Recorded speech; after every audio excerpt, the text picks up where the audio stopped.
Вітаю, я Наста, а ты слухаеш Белліт, падкаст пра кнігі і каля кніжныя тэмы.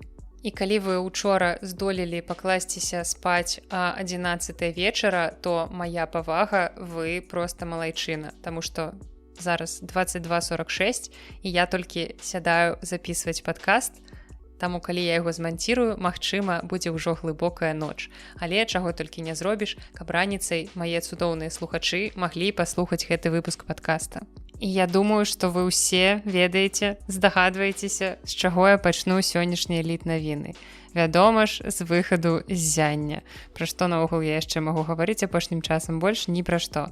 Рэч у тым, што 24 траўня на міжнародным кніжным кірмашы ў Варшаве адбыўся старт продажу рамана Стывена Кінга «Ззянне» у беларускім перакладзе. Я пераклала гэты цуд на 596 старонак, а вам цяпер гэты цуд на 596 старонак чытаць. Ну, ці не чытаць, я не ведаю, гэта справа добраахвотная, але раю ўсё ж такі чытаць і не дзеля мяне ці майго перакладу, а дзеля самога рамана, які я вельмі люблю. І ведаеце, што самае прыемнае ў перакладзе? Гэта не момант, калі ты яго заканчваеш, і нават не момант, калі ты нарэшце трымаеш у руках ужо папяровае выданне свайго перакладу. Найлепшае ў перакладзе гэта момант, калі ты пачынаеш атрымліваць водгукі. І зразумела, калі гэтыя водгукі ухвальныя. Пакуль што я толькі такія і чула, на шчасце. І мне вельмі прыемна, што водгукі пачалі з'яўляцца вельмі аператыўна. Я вельмі ўдзячная за ўсе тыя словы, якія вы мне казалі. Я проста неверагодна ўдзячная ўсім людзям, якія прыходзілі на старт продажаў.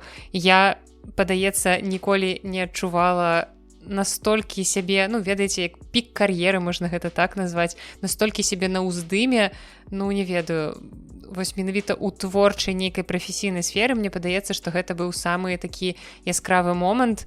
Я зразумела, што такое падпісваць кнігі, калі людзі сапраўды прасілі мяне падпісаць іх кнігу. Гэта штосьці неверагоднае, і, ведаеце, я сябе яшчэ адчула, як у тым меме 2024 год, я ў цэнтры Варшавы, у Палацы культуры і навукі раздаю аўтографы на кнізе, якую пераклала. І таксама я ў 2010 годзе. Што?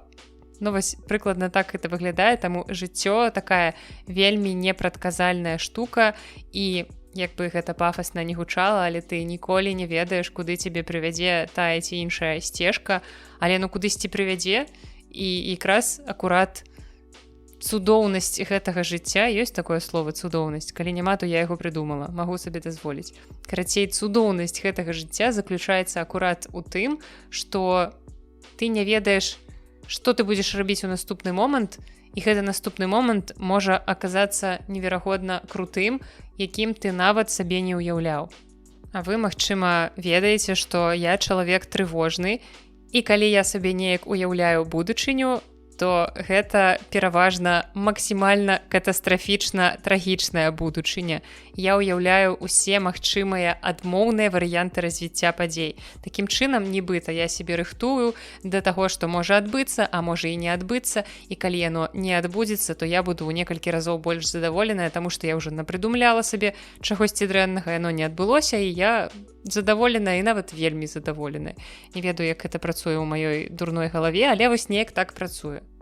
Таму яшчэ раз дзякуй усім за падтрымку, усім маім блізкім, хто падтрымліваў мяне менавіта ў працэсе, хто слухаў мае стогны, мае енкі з нагоды перакладу. І таксама усім тым, хто чытае гэтую кнігу зараз, магчыма, хто купіў і плануе чытаць, хто яшчэ не купіў, але плануе купіць. Карацей, дзякуй вам вялікі усім за падтрымку, і хацела б я сказаць, што з выхадам ззяння я перастану вам расказваць пра цяжкасці перакладчыцкага жыцця. Але я ўжо трапіла ў новую кабалу, і калі вы слухалі папярэдні выпуск падкаста, дзе ў нас была чарговая сходка КК Аня Гош, то вы ўжо ведаеце, што я перакладаю наступны раман.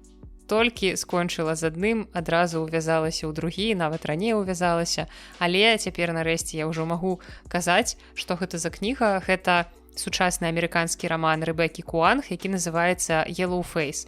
Я ўжо, мне падаецца, кожны выпуск падкаста расказваю вам пра гэтую кнігу. І калі толькі я пачынала расказваць пра гэты твор, яшчэ, здаецца, летась, калі толькі яго купіла, прачытала, і калі гэтая кніга стала найлепшай кнігай мінулага года, адной з найлепшых дакладней, то я тады нават не ўяўляла, што аднойчы я буду гаварыць пра гэтую кнігу ў падкасце ўжо як перакладчыца гэтай кнігі.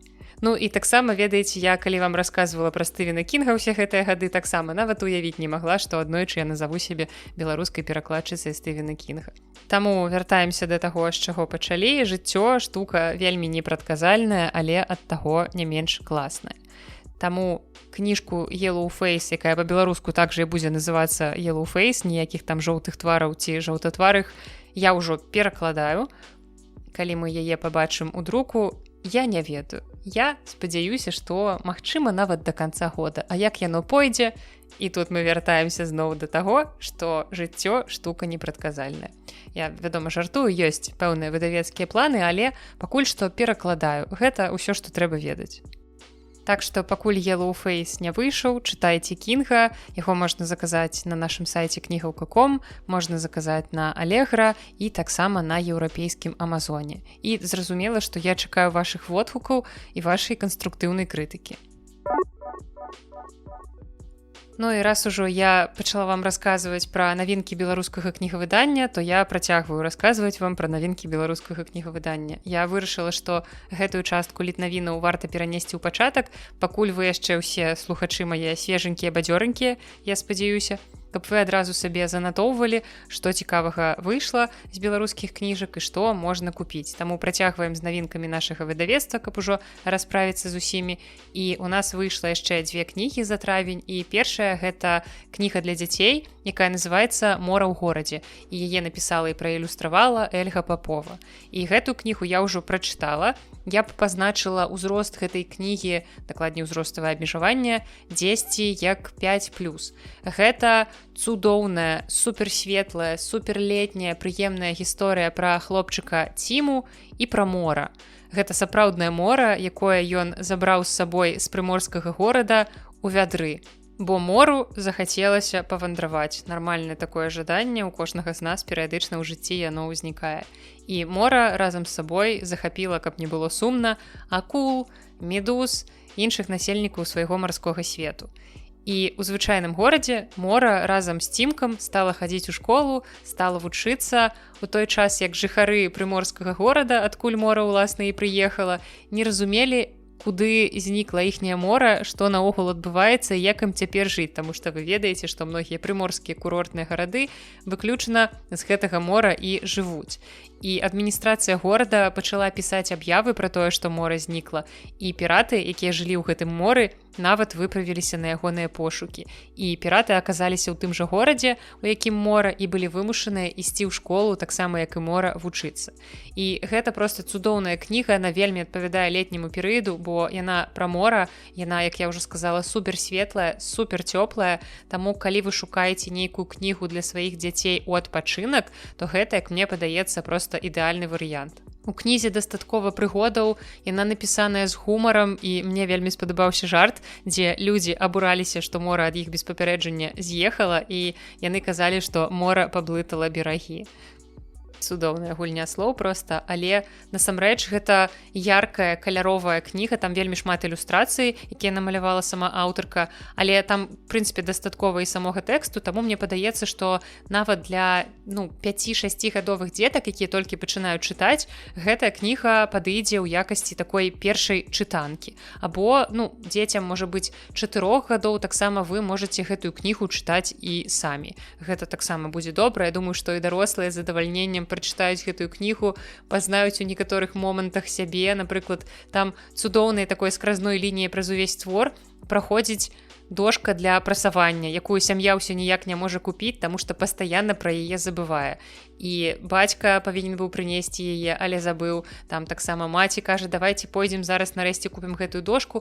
Ой, не, мы зараз будзем гуляць па зоапарку, там ці яшчэ дзесьці, навошта нам гэтая дошка. Карацей, такая проста банальная бытавая жыццёвая гісторыя, але наколькі гэта блізка і наколькі гэта арганічна ўпісалася ў настрой і атмасферу твора. Таму моя гарачая рэкамендацыя на гэты летні сезон. Гэта цудоўная навінка, якая, як мне падаецца, трошкі яе абмінаюць увагай, таму што, магчыма, невядомае імя аўтаркі і людзі неяк так пабойваюцца браць, але я вам кажу смела, highly recommendation. Я думаю, што вы не расчаруецеся. Гэта вельмі простая кніга, у якой няма ніякіх складаных глыбокіх канцэптаў, якія можна з дзецьмі абмяркоўваць, але гэта вось акурат кніга цудоўная для адпачынку і для забавы, таму што не ўсім кнігам быць такім глыбокім, сур'ёзным, інтэлектуальным, асабліва калі гэтая кніга для 5гадовых дзяцей. Таму таксама гэтая кніга прадаецца на нашым сайце кнігаўка.com, на Алегра, на Амазоне, і вы ведаеце, што спасылкі на ўсе кнігі, пра якія я расказваю, будуць у апісанні да выпуска.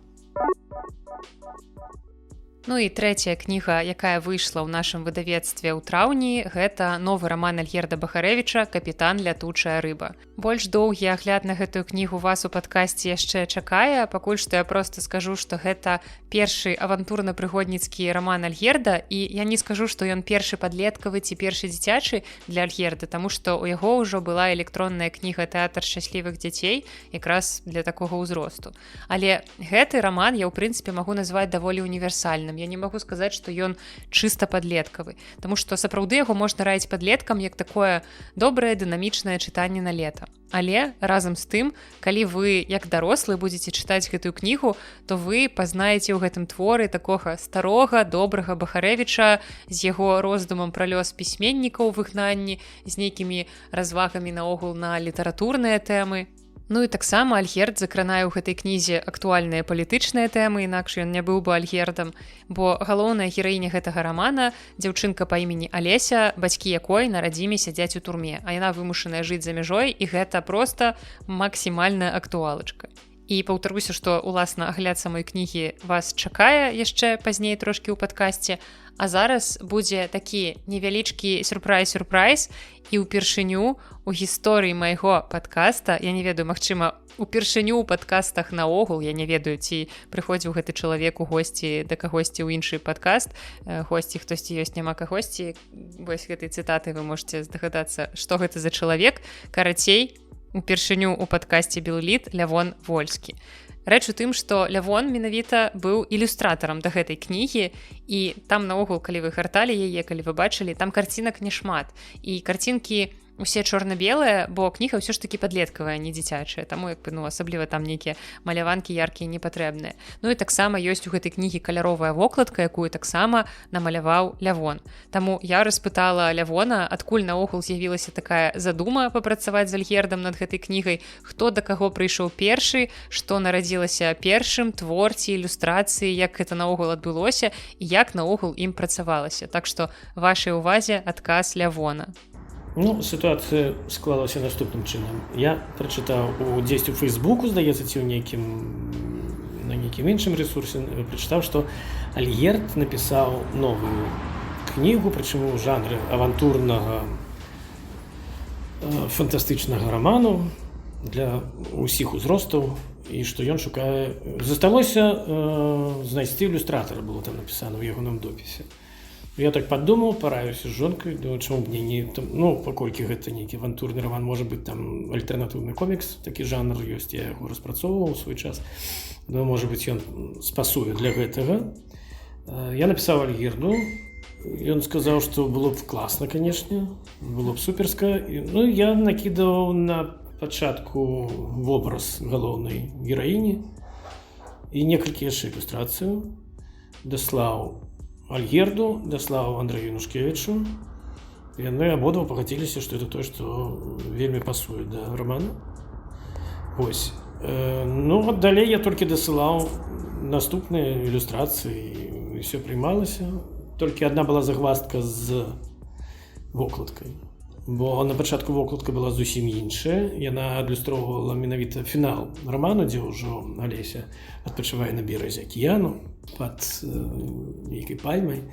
Палітон мірна ўжо вісіць на... Але гэта быў бы спойлер тады, калі б тады б усе ведалі, што ўсё скончыцца добра. Ну, я разумею. Альгерд правильно сказаў, што трэба больш дынамічная вокладка была. Ну, я зрабіў такую тады экшн вокладку. Ну так, і здаецца, яна адлюстроўвае ўсю кнігу, гэтыя ўцёкі, пагоні, пабегі, вось гэта ўсё. Ну так, там ёсць такія злавесныя цені, якія цягнуцца да галоўнай гераіні, і гэтыя злавесныя цені, яны і прысутнічаюць у рамане нейкімі рознымі адмоўнымі персанажамі, ад якіх яна пастаянна вымушаная уцякаць, ці хавацца, ці, ну, такое ўсё. Так што мы нават сустрэліся толькі потым ужо ў Фрайбургу. Там у тэатры фрайбургскім мясцовым была такая імпрэза беларуская, дзе мы сустрэлі, дзе Альгерд з Юліяй дзельнічалі, а я за музычную частку адказваў. Ну і там уже абмеркаваліся дэталёва, але ўжо кніга тады ўжо пайшла на колькі... Не, яшчэ не да канца, яшчэ вокладка. З вокладкамі яшчэ доўга біліся. Бо я не дызайнер, а просто мастак. А тут мне давялося функцыі дызайнера некаторыя выконваць. Для мяне это было досыць цяжкавата. І яшчэ ў мяне былі праблемы з інтэрнэтам дома. І таму там все наклалася. Але, бачыце, вынік ёсць, все добра. Ну, а кнігу Альгерда Бахарэвіча можна ўсё так жа купіць на нашым сайце, на Алегра і на Амазоне. Спасылкі пакідаю ў апісанні да выпуска. А яшчэ я была ў пятніцу на футболе Польшча-Украіна, і там дзьмуў даволі нармальны такі скразняк. І мяне крыху прадзьмула, і я чую, што ў мяне ў горле нейкія вельмі дзіўныя адчуванні. І я вельмі спадзяюся, што да канца гэтага падкаста майму горлу хопіць сіл. Таму цяпер мы хуценька пераходзім да навінак выдавецтва Папуры. І, дарэчы, да мяне даехала нарэшце іх новае выданне «Завальні» з ілюстрацыямі Лізы Лянкевіч. І гэта проста шляхціц завальня з гэтымі карцінкамі. Гэта сапраўдны цуд, бо я вельмі даўно хацела перачытаць гэты твор. І я як быццам бы прачувала, што будзе нейкае новае выданне, таму я ўвесь час адцягвала. Мне здаецца, што перачытаць «Завальню» мне хацелася яшчэ пасля таго, як я закончыла універсітэт. Таму што чытала я ва ўніверсітэце даўно яго, і хацелася б неяк абнавіць веды, нават неяк асвяжыць у памяці гэты твор, асабліва пасля таго, як я прачытала «Шклатару» Клінава, якая ў тым ліку была заснаваная на шляхціцу завальні. Таму я адцягвала момант, каб прачытаць гэты твор, каб нарэшце чытаць гэта ў такім неверагодна прыгожым афармленні ад Папуры. Так што хутка ўжо пачну перачытваць шляхціцы завальню, а пакуль звернемся да больш актуальных навінак выдавецтва Папуры. Літаральна ў апошнія дні красавіка там выйшлі 3 дзіцячыя навінкі, пра якія я ў папярэдніх літнавінах не паспела расказаць, але гэтыя кнігі, безумоўна, вартыя згадкі, таму буду расказваць пра іх цяпер. Бо рэч у тым, што выдавецтва Папуры пераклала 3 кнігі пісьменніцы і псіхолага Сюзанны Ізерн. І гэтыя кнігі называюцца «Лісяня кажа няпраўду», «Янотик хоча быць першым» і «Вавёрачка не ўмее казаць не». І ўжо па назвах гэтых кніг чуваць, што гэта будуць не проста дзіцячыя мастацкія кнігі, гэта кнігі з нейкім падтэкстам. І гэта так і ёсць, гэта кнігі на развіццё эмацыйнага інтэлекту. Кожная кніга дае нам важныя жыццёвыя урокі, і аўтарка наогул апісвае сітуацыі, якія могуць здарыцца проста з кожным дзіцем, з хлопчыкам, з дзяўчынкай. І гэтая кніга дапамагае зразумець, дакладней 3 гэтыя кнігі, дапамагаюць зразумець, як сябе лепей паводзіць у той ці іншай сітуацыі. І гэтыя кнігі я пакуль што не чытала, але да гэтай аўтаркі я маю проста велізарны крэдыт даверу, таму што я чытала іншую яе кнігу, якая таксама выходзіла ў Папуры, але гэтая кніга выходзіла ў перакладзе на рускую мову. І гэтая кніга называецца «А если меня съест кит», і мне падаецца, што ў адным з выпускаў падкаста я дакладна расказвала пра гэтую кнігу. Хутчэй за ўсё гэта было ў найлепшых дзіцячых кнігах мінулага года, бо гэта цудоўная гісторыя пра пераадоленне дзіцячых страхаў з дапамогай такога псіхалагічнага інструмента, як катастрафізацыя. Ну а гэтыя 3 кнігі Сюзанны Ізерн і таксама іншыя некаторыя яе кнігі можна купіць у нас у кніжнай шафе, як офлайн, так і на сайце. Я себе адчуваю чалавекам з біпалярным расстройствам, таму што ў мяне ёсць і ў нас у кнігаўцы, і ў нас у кніжнай шафе. Але тым не менш, гэта ўсё ў нас. Таму адпраўляю вас у апісанні да выпуска, там будуць усе патрэбныя спасылкі. Таксама ў выдавецтве папуры выйшла яшчэ адна кніга для дзяцей, якая называецца «Каго любіць мама?». Такое правакацыйнае пытанне, яны б яшчэ выдалі кніжку, а каго ты больш любіш, маму ці тату? Такое папулярнае пытанне. І аўтарка гэтай кнігі Святлана Рабава, а ілюстрацыі намалявала Ірына Кушчанка. І у анатацыі пра гэтую кнігу насамрэч нічога толкам не напісана пра саму кнігу, але я паглядзела гарталку гэтай кнігі ў інстаграме выдавецтва і магу сказаць, што гэта такая класічная дзіцячая кніжка з карцінкамі. Там не вельмі шмат тэксту, затое ёсць вельмі яркія прыгожыя ілюстрацыі, на якіх можна пабачыць розных жывёлаў. Напрыклад, гэта медзведзяня з яго мамай, кацяня таксама з мамай. І там невялічкія такія мілыя, вельмі кранальныя тэксты. Гэтая кніга таксама прадаецца ўжо ў нас у кніжнай шафе. Цяпер да навінкі фонда «Камунікат.орг». Яны выдалі кнігу фрэсак, гэта такая кароткая проза Барыса Пятровіча. Кніга называецца «Ад жыцця прачнуцца», і туды ўвайшлі творы розных гадоў. Трэба патлумачыць, што фрэскі – гэта спецыфічны жанр менавіта ў творчасці Барыса Пятровіча, гэта такая яго кароткая проза. Гэта калі творы пішуцца не адрываючы рукі і потым не правяцца. Яны як фрэскі, якія ствараюцца ў храме на Тынкоўцы, пакуль яна не засохла. Гэтую кнігу можна купіць на сайце камуніката, спасылка будзе ў апісанні да выпуска. У выдавецтве «Гутенберг» таксама выйшла цікавая навінка, якую я ўжо прачытала літаральна учора і нават запісала вам чытацкі дзённік пра яе, які трошкі пазней зманцірую. І гэта Ян Хэдалт раман «Соня Стой», які напісала Саша Гук. Гэта пераклад з рускай мовы, які зрабіла Паланэя Віткоўская. Але ў інстаграме выдавецтва я прачытала, што сама Саша Гук – гэта беларуская аўтарка. І гэтая кніга – гэта гісторыя 15-гадовай Соні, падлеткавыя гады якой выпалі на не самыя простыя часы. Гэта пандэмія, потым падзеі ў Беларусі 20-го года, плюс яшчэ дзяўчына мае хваробу, з якой ёй даводзіцца змагацца, таксама стандартная сітуацыя пытання бацькоў і дзяцей, плюс таксама каханне. Карацей, усё, што можна, яна атрымала ў сваё падлеткавае жыццё, і гэта ідэальная комба таго, што значыць быць падлеткам у 2020 годзе. Так я магу апісаць гэтую кнігу. Як быццам бы адной пандэміі было мала, да яе яшчэ далучылася ўсё астатняе. І пра гэтую кнігу раскажу вам падрабязней у асобным выпуску. І таксама на Патрыоне мае патроны ўжо праз некаторы час змогуць паслухаць асобны чытацкі дзённік пра гэтую кнігу. І таксама наогул ужо на Патрыоне ёсць 6 патронаўскіх спэшлаў. Гэта спецыяльныя выпускі падкаста, якія я записываю, выпускаю толькі на Патрыоне.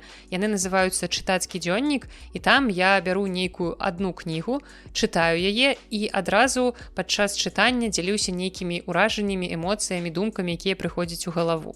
Я чытаю кнігу звычайна некалькі дзён, расказваю там, як сапраўдны дзённік, кажу, якая дата. Гэта можа быць запісана ў антуражы якога-небудзь парка, на вуліцы дзесьці, карацей, там, дзе я чытаю, ці там, дзе мне прыходзяць нейкія думкі ў галаву наконт гэтай кнігі, там я ўсё гэта і записываю. І вось літаральна на мінулым тыдні выйшаў апошні чытацкі дзённік, у якім я чытала кнігу Камілы Цень «Я прыйду за табой у аўгусце».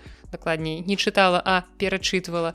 І адразу там дзялілася сваімі ўражаннямі. Карацей, раю вам далучацца да Патрыона, там часам бывае штосьці цікавае, і плюс зразумела, што гэта падтрымка майго падкаста, якая проста неверагодна каштоўная ва ўсіх сэнсах. А таксама гэтая кніга ўжо цяпер у продажы на сайце выдавецтва «Гутенберг». А ў Беларусі у выдавецтве Рамана Цымберава выйшаў з друку новы зборнік апавяданняў полацкага пісьменніка Вінцэся Мудрова, які называецца «Yesterday». І паводле анатацыі ў гэты зборнік увайшлі стракатыя па форме і змесце апавяданні, у якіх аўтар кідае рэтраспектыўны позірк у мінулае і спрабуе зазірнуць у будучыню. Як той казаў, нічога не зразумела, але вельмі цікава. І гэтая кніга ў продажы ў інтэрнэт-краме Кнігербай. У праскім выдавецтве «Вясна» выйшла другое выданне кнігі Фелікса Аксёнцава «Марнатраўны сын». Гэтая кніга складаецца з рок-тэкстаў і вершаў былога ўдзельніка гурта «Уліс» Фелікса Аксёнцава ўласна. Вы ў гэтай кнізе знойдзеце тэксты песень, якія выконвалі «Уліс», «Крама», «Бонда», «Акуте», «Рэлікт», «НРМ», карацей, гэта ўсе легендарныя імёны беларускай музыкі, якія, думаю, вы чулі не раз. І таксама ў гэтай кнізе вы знойдзеце архіўныя здымкі, вокладкі альбомаў і нават QR-коды, каб паслухаць гэтыя альбомы. Гэтая кніга ёсць у продажы ў нас у кнігарні «Кнігаўка» і на нашым сайце кнігаўка.com. Ну і наступная навінка выдавецтва «Вясна» гэта ўжо не перавыданне, а першае выданне мемуараў экс-кіраўніка беларускай службы радыё «Свабода» Александра Лукашука. Ён узначальваў беларускую службу радыё «Свабода» з 98 па 2023 год, і гэтая кніга ўспамінаў атрымала назву «Там, дзе няма цемнаты». Кніга таксама ў продажы ў нас у кнігарні і на сайце кнігаў.com. У мінскім выдавецтве «Тэхналогія» выйшла навінка для дзяцей. Гэта кніга беларускіх прыказак «Лёгка сказаць», якую ўклала Паліна Грынченка. І ў гэтую кнігу ўвайшлі беларускія народныя прыказкі і прымаўкі на тэмы прыроды, сям'і, працы, навучання, сяброўства і іншае. І гэта тая кніга, калі вы слухалі папярэдні выпуск з нашай сходкай Каканя Гош, ведаеце, тая кніга, якую трэба падарыць мне, якую трэба чытаць мне, таму што я ніфіга не разбіраюся ў прыказках, у прымаўках, і гэта сталася пэўнай праблемай, калі я перакладала, таму што часам трэба было вышукваць нейкія адпаведнікі прыказкам англамоўным, і каб гэта гучала больш-менш натуральна, таму што я заўжды здзіўляюся, калі перакладчыкі ўстаўляюць перакладныя тэксты такія, максімальна, асабліва ў рускіх тэкстах гэта заўважна, такія максімальна русканародныя прыказкі і прымаўкі, і ты разумееш, што які-небудзь джентльмен 19 стагоддзя дакладна не мог такое ўжываць проста таму, што ён не мог ужываць такога ніколі. Таму гэта такі скіл, які я падцягваю, скіл ведання прыказкамі і прымаўкамі. Канешне, да сярожа матыркі мне яшчэ далёка, але я імкнуся. Так што кніжку такую я б з задавальненнем пачытала, і яе можна купіць на сайце выдавецтва «Тэхналогія». А яшчэ адна дзіцячая навінка выйшла ў выдавецтве «Адукацыя і выхаванне». Гэта кніга Наталлі Бучынскай «Смоўжыкі, гурман і насатая каманда». У гэтую кнігу ўвайшлі 3 займальныя пазнавальныя казачныя гісторыі, якія дазволяць далучыцца да незвычайных падзей у дзівосным свеце кузурак і смаўжоў. Вы паслухаеце канцэрт смоўжыка, вы раскрыеце здарэнне з прапажай хаткі цётачкі смаўжыхі, таксама разам з гурманам паспрабуеце злавіць вёрткага смаўжа. Ну і таксама у чытача ёсць магчымасць даведацца і пра самых незвычайных розных смаўжоў, якія жывуць у свеце. Кніга ў продажы на сайце выдавецтва «Адукацыя і выхаванне». У выдавецтве «Полацкія лабірынты» выйшла новае выданне кнігі Максіма Знака «Закамерон». Цяпер гэтае выданне дапоўненае і называецца «Закамерон. Вершы, гутаркі». І вось акурат частка з вершамі і гутаркамі друкуецца ўпершыню. Кнігу можна купіць у нас у кнігарні «Кнігаўка» і на сайце.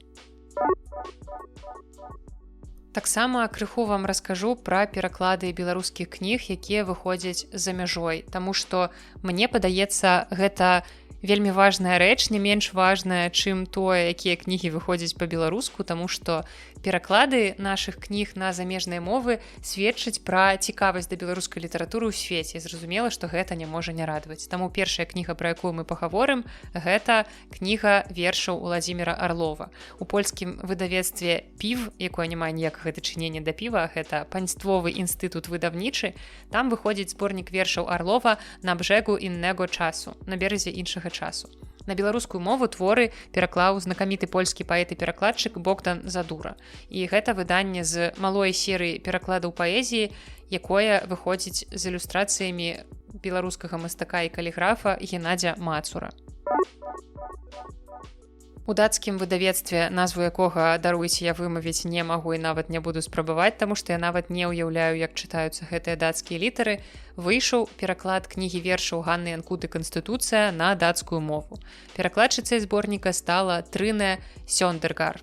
І падаецца, што вось польскімі перакладамі, якія я згадвала раней, Арлова, напрыклад, ці нейкімі нямецкімі, англійскімі перакладамі беларускай літаратуры нас ужо не здзівіць. А вось такія экзатычныя, прынамсі для мяне такая даволі экзатычная мова, як дацкая, гэта сапраўды ўражвае.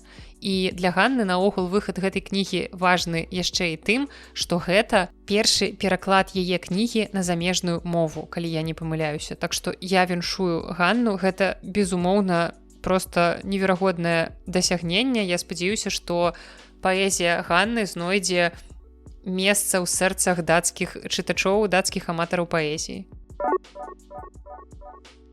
Ну а цяпер крышачку літаратурных анонсаў. Гэта выданні кніг, якія вы можете падтрымаць ужо цяпер.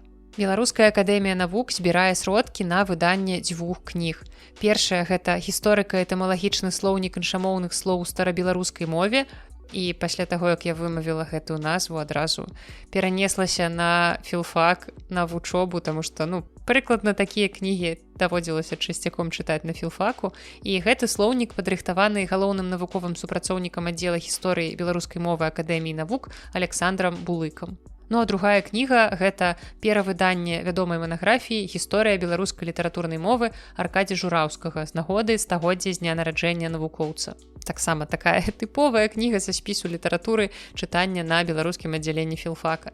І калі вы хочаце набыць гэтыя кнігі, то у вас яшчэ ёсць час, літаральна дзень. Да 10 чэрвеня трэба напісаць на электронную пошту ahbm1952@mail.ru. Канешне, шмат пытанняў да таго, што пошта ў іх на Mail.ru, але апусцім, калі вам сапраўды патрэбныя гэтыя кнігі, то я пакіну гэтую электронную пошту ў апісанні да выпуска.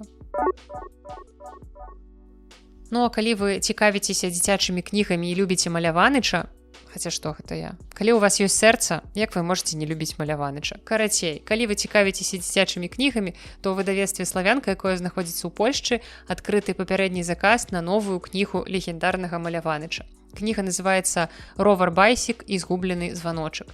Я вам зачытаю анатацыю гэтай кнігі, каб вы разумелі, пра што яна. Ровар Байсік самы шпаркі ў свеце. Ён можа ўсё. Узлетаць угару з хуткасцю стралы, ветрам несціся ўніз і нават ездзіць на адным коле. Байсік можа ўсё, толькі не ўмее стаяць на месцы. А вось што з гэтай нагоды здарылася і чаму ён навучыўся, вы даведаецеся, калі прачытаеце кніжку «Ровар Байсік і згублены званочак». Ну і трэба дадаць, што раней у тым жа выдавецтве «Славянка» выходзіла і дэбютная кніга Маляваныча «Кропля ў космасе». Спасылку на сайт выдавецтва, дзе можна аформіць папярэдні заказ, я пакідаю ў апісанні да выпуска. Наступная навіна, яна адначасова і пра выхад кніг, і пра важны крок для пэўнага выдавецтва. У выдавецтва «Мяне няма», якое знаходзіцца ў Варшаве, з'явіўся нарэшце ўласны сайт, ну і таксама з'явіліся 3 кніжныя навінкі. Пачну з сайта, гэта MNNM Store, дакладней mnmm.store. Вось па такім адрасе можна знайсці іх інтэрнэт-краму. У любым выпадку вы знойдзеце гэта ў апісанні да выпуска, таму можаце не запамінаць гэты набор літар, які я зараз ледзь вымавіла. Але ўжо цяпер на гэтым сайце ў інтэрнэт-краме вы можаце купіць 5 кніг выдавецтва. У тым ліку наступныя навінкі, якія выйшлі з друку ў траўні. Першая навінка гэта «Варшава» Уладзіміра Казлова, поўны аўтарскі варыянт.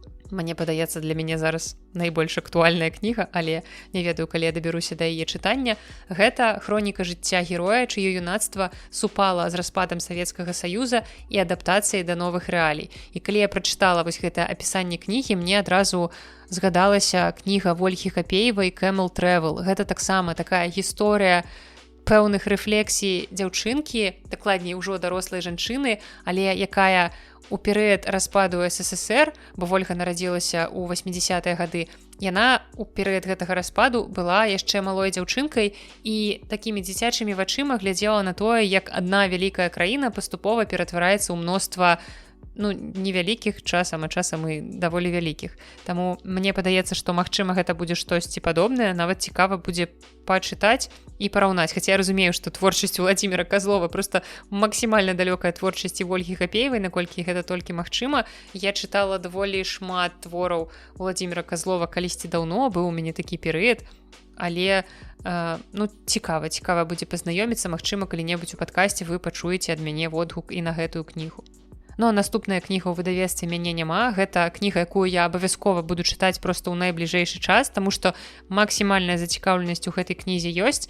Гэта папяровая версія кнігі Тоні Лаждэн «Чорны лес», якая раней у электронным фармаце выходзіла ў расійскім выдавецтве «Пап'е-маше».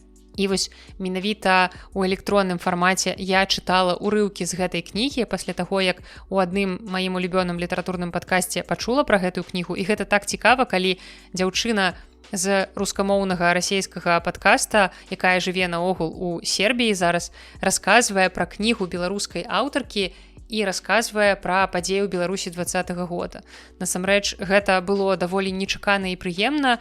Я перыядычна камунікую нават з гэтай дзяўчынай з гэтага падкаста. Яна вельмі добра ўяўляе, што адбывалася, яна ведае, напрыклад, маю гісторыю нашага выдавецтва, яна вельмі падтрымлівае і спачувае. Таму я спадзяюся, што і далей яна будзе неяк так больш цікавіцца беларускай літаратурай, калі ёсць магчымасць чытаць гэтую літаратуру на даступнай мове, таму што кніга «Чорны лес», нягледзячы на беларускую назву, напісаная на рускай мове. Ну і згодна з анатацыяй, гэта не фантастычная кніга, гэта не антыутопія, гэта рэалістычная па сваёй сутнасці адлюстраванне свету, у якім беларусы знайшлі сябе пасля 2020 года.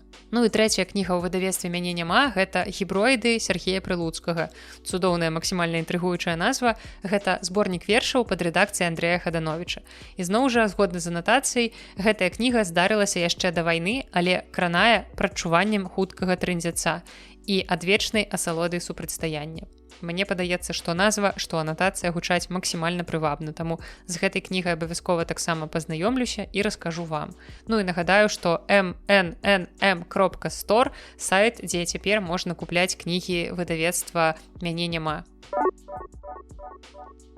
Ну а цяпер раскажу вам, што акрамя выхаду навінак адбывалася ў беларускай літаратуры ў мінулым месяцы. Насамрэч, у траўні адбывалася не так і шмат, і часам думаецца, што, магчыма, яно і да лепшага, абы вось такіх навін, як наступная, з'яўлялася як мага менш. Но навіна ў тым, што яшчэ трошачкі класікаў беларускай літаратуры дадаліся да спісу экстрэмістаў. Я кажу дадаліся, як быццам яны самі туды дадаліся, але не, ім дапамаглі.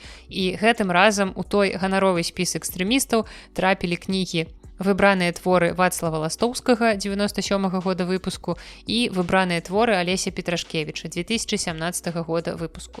Абедзве гэтыя кнігі выходзілі ў выдавецкім праекце «Беларускі кнігазбор». І вось гэта тая самая навіна, рэдкая навіна ў літнавінах з раздзелу «Без каментарыяў». Хочацца дадаць, што гэта рубрыка, ну вы самі ўсё разумееце. 7 траўня мы даведаліся імёны пераможцаў прэміі імя Міхала Немпадыстава. Я была на ўручэнні гэтай прэміі ў Варшаве ў музеі вольнай Беларусі, і прэмію атрымала беларуская дызайнерка Яна Галушкіна за вокладку кнігі «Людзі лесу», выдадзеную ў 2022 годзе незалежным фотоархівам «Веха». І таксама гэтая ж вокладка атрымала спецыяльную адзнаку тэлеканала «Белсат», партнёра гэтай прэміі. І маім фаварытам наогул у сёлетняй прэміі быў Андрэй Лазар з вокладкай кнігі «Знак бяды», але не лёс. Хаця вокладка, якая перамагла, мне падаецца такой даволі цікавай сучаснай, і, магчыма, яна больш адпавядае нейкім такім сучасным трендам у дызайне, чым кніга Андрэя Лазара, дакладней, кніга Быкава з вокладкай Андрэя Лазара. Наступная навіна пра Беларусь на міжнароднай літаратурнай арэне, ну і таксама трошачкі пра наша выдавецтва. Бо выдавец Андрэй Янушкевіч, мой начальнік па сумяшчальніцтве, трапіў у шорт-ліст прэміі Вальтэра. Гэтая прэмія ўручаецца міжнароднай асацыяцыяй выдаўцоў за выключную мужнасць у адстойванні свабоды кнігавыдання. І вынікі гэтай прэміі мы даведаемся на цырымоніі ўручэння, якая адбудзецца ў снежні 2024 года. А да гэтага часу проста скрыжуем пальцы, ну і проста парадуемся за тое, што ўжо як мінімум імя выдавецтва і наогул беларускай літаратуры прагучала так шырока на міжнародную арэну вось такім чынам трапляннем у шорт-ліст. 27 траўня часопіс перакладной літаратуры «Прыйдзе свет» адзначыў сваё 15-годдзе. 27 траўня 2009 года ў інтэрнэце з'явіўся першы нумар часопіса, які арганізавала група маладых перакладчыкаў-энтузіястаў. І за гэты час на сайце з'явіўся 21 тэматычны нумар часопіса, і таксама дагэтуль цяпер можна чытаць пераклады твораў на сайце гэтага часопіса.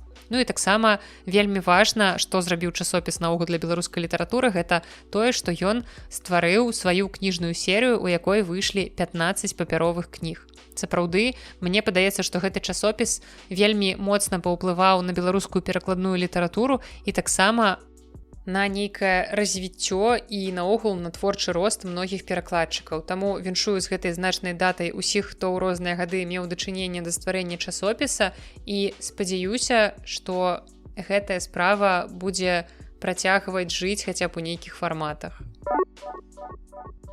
Ну і ў канцы вам пакінула самае салодкае, гэта літаратурныя навіны замежжа, таму што часам там адбываецца проста розная дзіч, якая нам дапамагае трохі ачуняць ад беларускіх навін з іх чарговымі папаўненнямі спісаў экстрэмістаў. Ну а Джоан Роўлінг становіцца маёй рымскай імперыяй, а ў падкасці яна таксама яшчэ як штучны інтэлект. Гэта тая тэма, якая звычайна заўжды ўсплывае ў літаратурных навінах. І гэтым разам, здаецца, ніякіх гучных заяваў адносна трансгендераў яна не рабіла. Ну, ці я проста пра іх не ведаю. Таму нарэшце у літнавінах Роўлінг у нас сапраўды з навінамі пра літаратуру. У пачатку траўня на сайце The Times выйшла інтэрв'ю з пісьменніцай, у якім яна расказала ў тым ліку і пра свае творчыя планы. І ў планах у яе, як аказалася, ажно 6 кніг. Сярод гэтых кніг, зразумела, працяг дэтэктыўнага цыкла пра Кормарана Страйка, пакуль як мінімум 2 кнігі. Таксама нейкую яшчэ адну загадкавую кнігу яна ўжо піша ў гэты момант. Ну і застаюцца яшчэ 3 кнігі, да якіх яна таксама хоча дабрацца. Пакуль што без падрабязнасцяў. Зразумела, што я чакаю цыкл пра Кормарана Страйка, хаця я яшчэ не прачытала ўсе тыя, што выйшлі, я прачытала колькі? 4 часткі, здаецца, бо там далей, мне падаецца, з кожнай кнігай яна ўсё больш тоўстая і больш тоўстая і больш тоўстая. Гэта, канешне, цяжкавата чытаць, але тым не менш, я спадзяюся, што да моманту, як яна дапіша 2 новыя кнігі, я разбяруся з усімі астатнімі. Ну і таксама цікава, што яшчэ можа нам прапанаваць Роўлінг, ці зноў гэта будуць нейкія дзіцячыя творы, як яна ўжо спрабавала пісаць, што ў яе там было пра каляднае парася штосьці, і кабок, па-моему, так называлася гэтая кніга. Гэтай кнігі я пакуль што так і не прачытала. Таксама я чытала яе «Случайная вакансія», выходзіла ў рускім перакладзе. Вось гэта, шчыра кажучы, было трошкі абы што. Але дэтэктывы пад псеўданімам Роберта Гэлбрейта — гэта цудоўна. Гэта сапраўды я вам горача раю. І, магчыма, першую кнігу яшчэ трошачкі так трэба перацярпець. Вось я, не ведаючы пра тое, што першая кніга, ну, такое сабе, я яе прачытала і ўсё, і закінула надоўга гэты цыкл, але потым мне сказалі, што давай чытай далей. Я, паслухмяная дзяўчынка, паслухала, пачала чытаць і была не расчараваная, таму што з другой кнігі сапраўды пачынаецца сапраўдны варушняк. Таму чакаем, чым яшчэ нас парадуе мама Ро. Здаецца, таксама ў кожных літнавінах прысутнічае навіна пра смерць кагосьці са знакамітых літаратараў. На жаль, такое жыццё, і травень не стаў выключэннем. Памерла канадская пісьменніца Эліс Манро, лаўрэатка Нобелеўскай прэміі па літаратуры 2013 года. І калі толькі яна гэтую прэмію атрымала, я тады прачытала зборнік яе апавяданняў, які аператыўна з'явіўся ў перакладзе на рускую мову, і не тое, каб я надта моцна ўразілася. Але як бы я нічога і не чакала, бо гэта Нобелеўская прэмія. Мяне цікавіць неяк больш іншая. Вось букераўская прэмія апошнім часам неяк мяне цікавіць нашмат болей. І, дарэчы, калі вяртацца да Эліс Манро, то цікава, што за некалькі месяцаў да прысуджэння ёй Нобелеўскай прэміі яна наогул сказала, што больш не будзе пісаць. Яна вырашыла, што прыйшоў час неяк расслабіцца і адпачыць. Ну, як бы не дзіўна, бо ёй было ўжо даволі шмат гадоў. І калі яна памерла, ёй было 92 гады. І гэта ого-го, скажу я вам. Бо пісьменніца пражыла вялікае жыццё з вялікімі дасягненнямі, бо акрамя Нобелеўскай прэміі у яе багажы была таксама і букераўская прэмія. Толькі трошачкі сумна ад усведамлення таго, што апошнія гады жыцця Манро пакутавала ад дэмэнцыі і памерла ў доме састарэлых у правінцыі Антарыя ў Канадзе. Ну і я ўжо хваліла сваю улюбёную букераўскую прэмію, і нарэшце сталі вядомыя імёны лаўрэатаў у сёлетняй міжнароднай букераўскай прэміі. Гэтую прэмію сёлета атрымала Дженні Эрпенбек, нямецкая пісьменніца і рэжысёрка, і атрымала прэмію за кнігу «Кайрас». І гэта гісторыя пра раман студэнткі і пісьменніка, якому больш за 50 гадоў. І дзеянне адбываецца на захадзе ГДР. Але міжнародная букераўская прэмія цікава яшчэ і тым, што яе атрымлівае не толькі сам аўтар уласна за свой твор, а таксама яшчэ і перакладчык. І паколькі гэтая прэмія уручаецца за літаратурны твор, які перакладзены на англійскую мову, таму яна і міжнародная букераўская. Ёсць яшчэ і проста букераўская прэмія, якая ўручаецца ўжо за раман, напісаны па-ангельску. Ну а сёлета вось у гэтым выпадку, акрамя аўтаркі, прэмію атрымаў таксама яе перакладчык Міхаэль Хофман. Ну а на раман «Кайрас» я абавязкова звярну увагу, таму што, як я ўжо казала, міжнародны букер я люблю больш за Нобель. Ну і дарэчы, цікава, што гэтая пісьменніца стала першай аўтаркай з Германіі, якая ўганараваная гэтай прэміяй. Не толькі аўтаркай, таксама, наогул, карацей, усіх гендераў. Яна не першая жанчына, а наогул першы чалавек з Германіі, першы аўтар з Германіі, які атрымаў міжнародную букераўскую прэмію, бо раней немцы яе не атрымлівалі. Таксама 6 траўня былі абвешчаныя вынікі яшчэ адной прэстыжнай прэміі, гэта пуліцараўская прэмія, і штогод гэтую прэмію уручаюць аўтарам у галіне журналістыкі, літаратуры, драмы і музыкі. У літаратурным сегменце прэміі прызы прысуджаюць за мастацкі раман, за драму, гістарычнае даследаванне, нон-фікшн, паэзію, мемуары і біяграфію. Ну і сёлета прэмію ў катэгорыі проза атрымала амерыканская пісьменніца Джейн Н. Філіпс за кнігу «Night Watch» «Начны дозор». У гэтай кнізе апісваюцца падзеі пасля грамадзянскай вайны ў ЗША. Ну і скажу я вам, што травень наогул быў багаты на розныя прэміі і ў Беларусі, і за межамі Беларусі. І 13 траўня адна з самых прэстыжных брытанскіх кніжных прэмій, якая ўласна так і называецца брытанская кніжная прэмія British Book Awards, абвясціла сваіх лаўрэатаў. І я вам агучу некалькі цікавых намінацый, у першую чаргу самую важную у тым ліку для мяне. Зараз вы зразумееце чаму, бо ў намінацыі мастацкі раман перамогу атрымала Рэбека Куанг з кнігай Yellow Face, якую я уласна цяпер перакладаю. І я вам абяцаю, што да выхаду кнігі Yellow Face я проста закалібаю вас гэтай кнігай. Спадзяюся, што не. Ну і вельмі важна, што кніга атрымала вось такое прызнанне, таму я спадзяюся, што пасля выхаду нашага беларускага перакладу гэтая кніга прыцягне ўвагу таксама і беларускіх чытачоў. Прынамсі, я ад сябе зраблю ўсё магчымае, каб гэта адбылося менавіта так. Таксама ў намінацыі Page Turner, мне вельмі падабаецца гэты тэрмін, гэта кніга, ад якой немагчыма адарвацца. Перамогу атрымаў фэнтэзі-раман Рэбекі Ярас «Чацвёртае крыло» «The Fourth Wing». І гэта наогул мне падаецца, што зараз адна з найбольш папулярных сучасных кніг у сусветнай літаратуры. І я гэтую кнігу яшчэ не чытала, але я ўжо проста, мне падаецца, праслухала, прачытала, праглядзела такую колькасць аглядаў і водгукаў на гэтую кнігу, што, па-першае, мне падаецца, што я ўжо чытала гэтую кнігу, а па-другое, у мяне склалася ўражанне, і я думаю, што так і ёсць, што гэтая кніга максімальна пераацэненая. Ну, прынамсі, тыя агляды, якія я бачыла, і людзі, аглядальнікі, якім я давяраю, сцвярджаюць гэта. Я не магу асуджаць кнігу да таго, як я яе прачытала, таксама я не магу асуджаць людзей за тое, што яны яе чытаюць, таму што я сама планую пагрузіцца ў гэты свет літаратуры ў жанры порна з драконамі. Бо гэтая кніга таксама ўваходзіць у той самы спіс кніг, якія завірусіліся ў кніжным тик-току. І пасля знаёмства з папулярнай тик-ток аўтаркай Колін Гувер я хачу правесці такі невялікі рэсёрч на гэтую тэму і запісаць вам асобны выпуск падкаста, ці, гэта будзе частка нейкага звычайнага выпуска падкаста пра кніжны тик-ток, ці як гэта яшчэ называецца букток. Спадзяюся, што гэта будзе цікава і горача, мяне будзе бамбіць, таму што ад кніг Колін Гувер мяне сапраўды бамбіла, я прачытала іх усяго 2. Ну і тут мы вяртаемся да таго, што мы пачалі абмяркоўваць брытанскую кніжную прэмію. Пераможцаў у астатніх намінацыях вы можаце пагугліць. Там ёсць некалькі цікавых кніг, якія я сабе адзначыла на чытанне, магчыма, штосьці таксама зацікавіць і вас.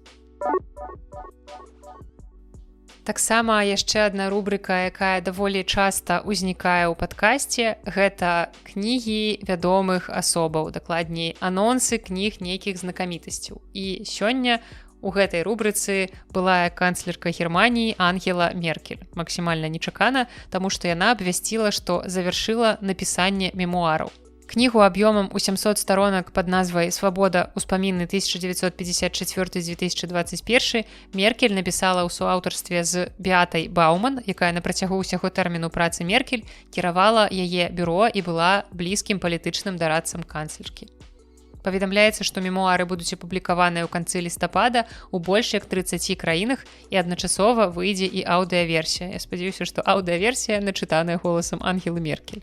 Я не думаю, што гэта кніга, якую я буду чытаць, але не магу не адзначыць, што асоба Ангелы Меркель для палітыкі наогул сусветнай даволі значная. Таму я мяркую, што гэтая кніга сапраўды выкліча цікавасць у людзей ва ўсім свеце. Ну і крышачку вам навін літаратурных экранізацый, бо рэжысёр Пітер Джексон плануе адраджаць кінасусвет валадара пярсцёнкаў. І тут многія людзі заплакалі. Наогул ужо запланавана некалькі экранізацый свету Серадзем'я і ўжо ёсць звесткі пра першую, якая будзе прысвечана прыгодам Голума. І роля Голума зноў зразумела дасталася Эдді Сёркісу. Вельмі складана ўявіць іншага чалавека ў гэтай ролі. Ну і таксама Сёркіс будзе пастаноўшчыкам фільма. І нам ужо вядомая назва «Валадар пярсцёнкаў. Паляванне на Голума». Канешне, паглядзім, што з гэтага атрымаецца, але мяркую, што нішто ўжо не зможа расчараваць нас больш, чым вось гэты серыял, які выходзіў нядаўна. Ну і яшчэ крыху навін Серадзем'я, бо ў Лондане на аўкцыёне прадалі рэдкае выданне аповесці «Хобіт». Гэты лот з'яўляецца адным з 1500 першых экземпляраў гэтай кнігі, якія былі выдадзены ў свеце. І фінальная цана на аўкцыёне склала амаль 31 000 фунтаў стэрлінгаў. Гэта дзесьці каля 40 000 даляраў. Важна, што для першай серыі кніг Толкін сам ствараў чорна-белыя ілюстрацыі і дызайн вокладкі. І акрамя таго, чым яшчэ гэтая кніга важная, чаму яна прываблівае такую бібліяграфічную увагу, як бібліяграфічная рэдкасць, бо ў першым выданні на вокладцы ёсць выпраўленне ад рукі самога пісьменніка ў адным слове. Я не ведаю, што гэта за слова, але проста сам факт, што сам Толкін пісаў ад рукі на вокладцы кнігі, ну, мне падаецца, выклікае вялікую цікавасць. Ну, яшчэ трошкі пра надпісы, подпісы пісьменнікаў. У экземпляры кнігі, які захоўваецца ў адной з амерыканскіх бібліятэк, знайшлі рукапісныя нататкі паэта Джона Мільтана, аўтара «Страчанага раю». Куратар з Тэхасскага універсітэта заўважыў на палях адной кнігі «Хронік 1587 года» нататкі, якія былі напісаны, як аказалася, почыркам самога Мільтана. Фатаграфіі надпісаў даслалі прафесару Джейсону Скотт Уорену з Кембриджскага універсітэта, які параўнаў іх з почыркам Мільтана ў двух захаваных рукапісах, і аказалася, што сапраўды гэта почырк Мільтана. Гэтыя хронікі былі крыніцай натхнення для паэта, які вучыўся ў каледжы Хрыста ў Кембриджы і вось такім чынам пакідаў свае нататкі на палях гэтай кнігі. І, мабыць, мая улюбёная навіна з усяго выпуска – гэта навіна пра шатландскага мастака, які атрымлівае па пошце сотні асобнікаў рамана 1984 Джорджа Оруэлла. І дзесьці ў Варшаве ад гэтай навіны заплакала адна Наста. Але перад тым, як перайсці да навіны апошняй у гэтым сённяшнім выпуску, я хачу агучыць дзве велізарныя падзякі, якія акурат з гэтай кнігай звязаныя. І той, хто даўно слухае падкаст, той ведае, што я збіраю калекцыю выданняў гэтага рамана Оруэлла на розных мовах. І, здаецца, на сёння, калі я апошні раз лічыла, у маёй калекцыі каля 20 асобнікаў. І за апошні час у гэтай калекцыі з'явіліся два новыя. І таксама яшчэ трэці, яго ўжо купілі тыя людзі, якія цяпер плануюць яго мне перадаць у Беларусь, але там штосьці паламалася з поштай з Казахстана, таму я чакаю. Ну, у любым выпадку, як бы я гэтую кнігу не ведаю, калі ўбачу, калі я ў Беларусь траплю, але тым не менш. Дык вось, першая падзяка ляціць цудоўным Антону і Тані з Чэхіі, якія былі ў Варшаве, якія завіталі ў кнігаўку і прэзентавалі мне комікс 1984 на чэшскай мове. Улічваючы, што у мяне быў такі-сякі досвед вывучэння чэшскай, плюс гэта комікс, то бок там менш тэксту, вось у гэтай кнігі з маёй калекцыі ёсць вялікі шанец быць прачытанай. Прынамсі, большы шанец, чым у кнігі, не ведаю, на турэцкай мове, на арабскай мове, на якой там яшчэ, на карэйскай, вось такія экзатычныя асобнікі ёсць у маёй калекцыі. Таму яшчэ раз проста велізарная падзяка супермілым Тані і Антону. Гэта было нечакана і сапраўды вельмі прыемна. І, дарэчы, рабяты завіталі ў кнігаўку на мерапрыемства. Гэта быў старт продажу кнігі Бахарэвіча «Капітан лятучая рыба».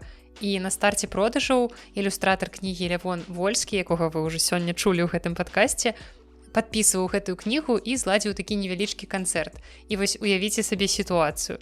Сядзіць пасярод кнігарні кнігаўка Лявон Вольскі, падпісвае кнігі, падпісвае свае вінілавыя кружэлкі, а Таня і Антон падыходзяць да мяне і кажуць, што яны слухаюць мой падкаст і што яны мае фанаты. Я смяюся і кажу, што ў сэнсе тут сядзіць Лявон Вольскі, а вы кажаце мне, што вы мае фанаты? Ну, зразумела, што я пасмяялася з гэтага, але гэта было неверагодна прыемна, бо гэта заўжды вельмі класнае адчуванне сустракаць слухачоў, таму што вы ўсе у мяне проста такія неверагодна прыемныя і цудоўныя. Ну і другая падзяка і прывітанне ад мяне ляціць да Аляксея, які проста ў такіх экзатычных куточках свету бывае, што мне проста не снілася. І гэтым разам Аляксей прэзентаваў мне асобнік Оруэла з Узбекістана. Прэзентаваў, на жаль, не асабіста, кніга мяне чакае ў кніжнай шафе, так што я яшчэ яе не атрымала ў руках, я толькі бачыла фота, але цяпер у маёй калекцыі ёсць такая вось экзатычная мова. Так што дзякую Аляксею. А хутка, я спадзяюся, да гэтай кнігі з Узбекістана далучыцца яшчэ і кніга з Казахстана, пайшла па краінах Малай Азіі. Не ведаю, на якую там яшчэ мову можа быць перакладзены Оруэл, але дзякую вялікі Аляксей, таксама гэта цудоўна і заўжды так прыемна, калі вы думаеце пра мяне, калі вы бачыце гэтую кнігу на іншай мове, ці там бываеце ў нейкай краіне і думаеце, а што, калі на гэтай мове ёсць Оруэл, і я магу падарыць яго Насці. Божа, калі вы думаеце пра мяне ў гэтыя моманты, гэта проста неверагодна прыемна. Ну і нарэшце вяртаемся да апошняй навіны ў гэтым выпуску. Я ўжо адчуваю, што маё горла мне кажа, ну добра, апошнюю навіну я табе яшчэ дам дагаварыць, а ўжо потым будзеш маўчаць некалькі дзён. Я мяркую, што гэта прыкладна так. Карацей, вяртаемся да навіны пра раман Оруэла і шатландскага мастака, бо людзі з усяго свету дасылаюць яму ў студыю ў Эдынбургу кнігу са сваімі асабістымі гісторыямі. Гэта патрэбна для інсталяцыі, прысвечанай 75годдзю выхаду кнігі ў свет. І вось акурат сёння, 8 чэрвеня, калі я записываю гэты падкаст, 75 гадоў таму у гэты дзень выйшла першае выданне рамана Оруэла 1984. І Ханс Клаузен, скульптар з Эдынбурга, збірае 1984 асобнікі кнігі, каб выставіць іх на працягу 3 дзён у пачатку чэрвеня. Я мяркую, што, мабыць, дзесьці ўжо і выставіў, і з Эдынбургу вось кнігі накіроўваюцца на унікальную інсталяцыю ў грамадскай зале Джуры.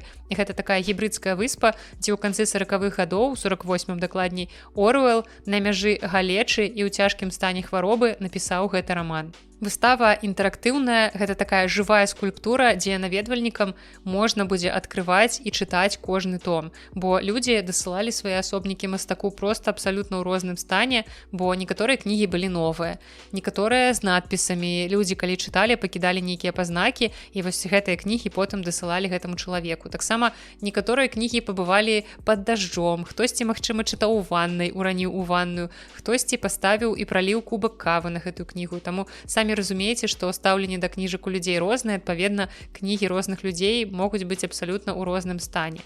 Ну і таксама цікава, што інсталяцыя ўключае ў сябе аўдыёкнігі на касетах і фільмы на DVD. І аўдыёкнігі таксама будуць транслявацца праз 2 шырокапалосныя гучнагаварыцелі, якія нагадваюць усюдыісныя дынамікі з кнігі. І калі б я даведалася пра гэты праект раней, думаю, што я абавязкова б даслала яму і наш беларускі асобнік, але спадзяюся, што, магчыма, хтосьці дасведчаны паклапаціўся пра гэта раней.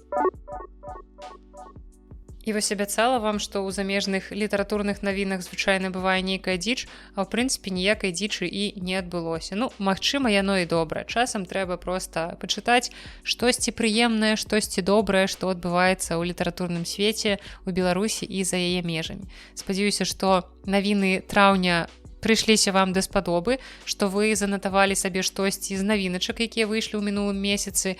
Магчыма, вы ўжо штосьці паспелі прачытаць за гэты час. Таму дзякуй вам за ўвагу. Сустрэнемся з вамі ўжо ў наступным выпуску. Спадзяюся, праз тыдзень. Ну а пакуль што ледзь не забыла пра таксама вельмі важную навіну, якая як бы навіна 1 чэрвеня, а не траўня, але я ўсё ж такі раскажу, што я вырашыла зноў весці літаратурны інстаграм. Вы можаце знайсці мяне вельмі проста ў інстаграме. Я называюся Наста, ніжняе падкрэсліванне, Беллит.